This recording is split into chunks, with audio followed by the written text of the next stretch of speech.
Assalamualaikum warahmatullahi wabarakatuh. Kembali bersama saya Abi Arkan. Kali ini saya akan membahas tentang respon orang terhadap suatu kejadian atau suatu peristiwa ya. Respon orang terhadap suatu kejadian atau peristiwa itu dibagi menjadi dua ya. Orang dibagi menjadi dua terkait respon dia terhadap suatu kejadian atau masalah gitu. Yang pertama adalah orang reaktif. Orang reaktif. Lalu yang kedua adalah orang proaktif. Orang reaktif adalah orang ketika mendapat respon, dia itu langsung memberikan kenapa kok gini gitu loh. Ya. Tapi kalau orang proaktif, dia ketika terjadi sesuatu, oh saya harus begini karena kondisinya seperti ini. Contohnya biar lebih jelas adalah seperti ini. Ketika misalkan masa corona gitu.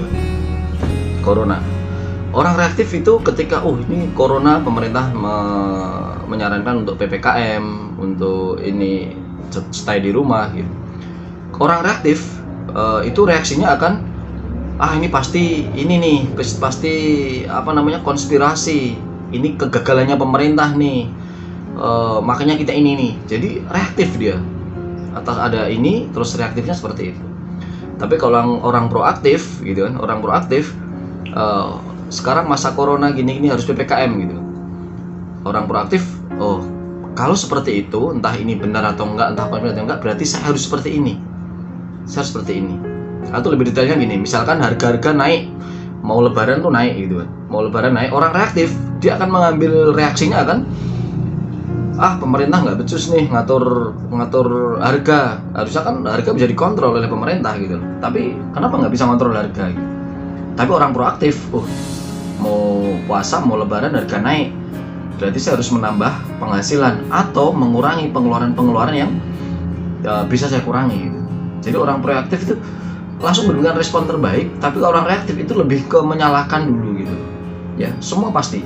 Hujan, orang reaktif, kehujanan nanti gini.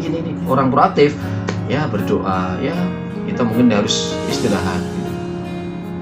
Atau mungkin apalagi yang sering ya, ini lagi corona, semua bisnis pasti turun gitu kan, semua pasti berat gitu kan. Orang reaktif, gimana nih, kok nggak bisa nih gara-gara pemerintah, gara-gara covid, nyalain covid, sampai kalau di media sosial tuh sampai covidnya mau ditantang gitu kan. Tapi kalau orang proaktif, saya harus memikirkan strategi baru di mana saya agar bisa tetap survive gitu loh. Gak bisa tetap survive, jualan masker, jualan ini gitu. Jadi orang proaktif tuh memberikan responnya yang terbaik, bukan malah menyalahkan kondisi, menyalahkan keadaan, menyalahkan sesuatu gitu. Ya emang udah seperti itu gitu. Ya itu udah seperti itu. Atau kalau ditambahin itu adalah ada namanya lingkaran kendali, ada namanya lingkaran peduli. Lingkaran kendali itu adalah sesuatu yang bisa kita kontrol, ya sikap kita, respon kita, cara pikir kita, tindakan kita, itulah yang kita lingkaran kendali kita. Lingkaran peduli, ya itu nggak bisa kita kontrol.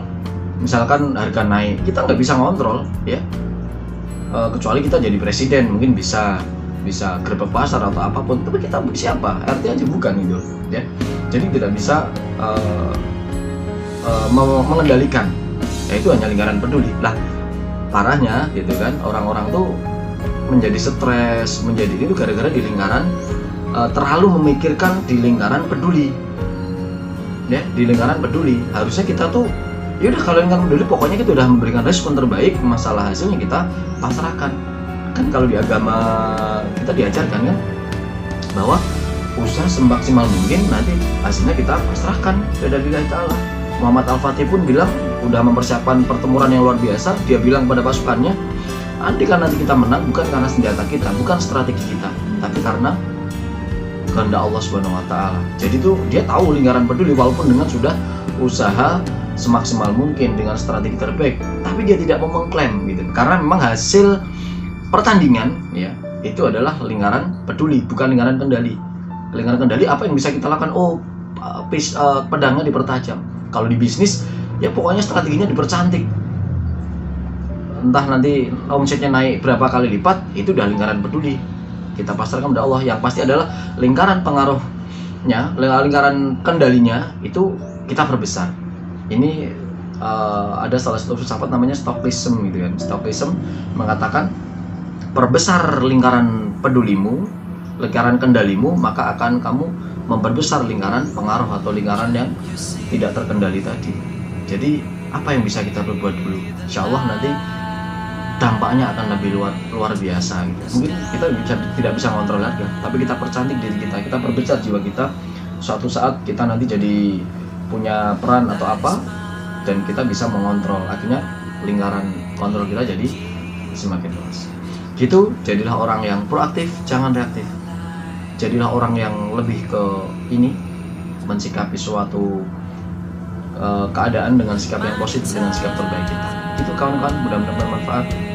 Assalamualaikum warahmatullahi wabarakatuh.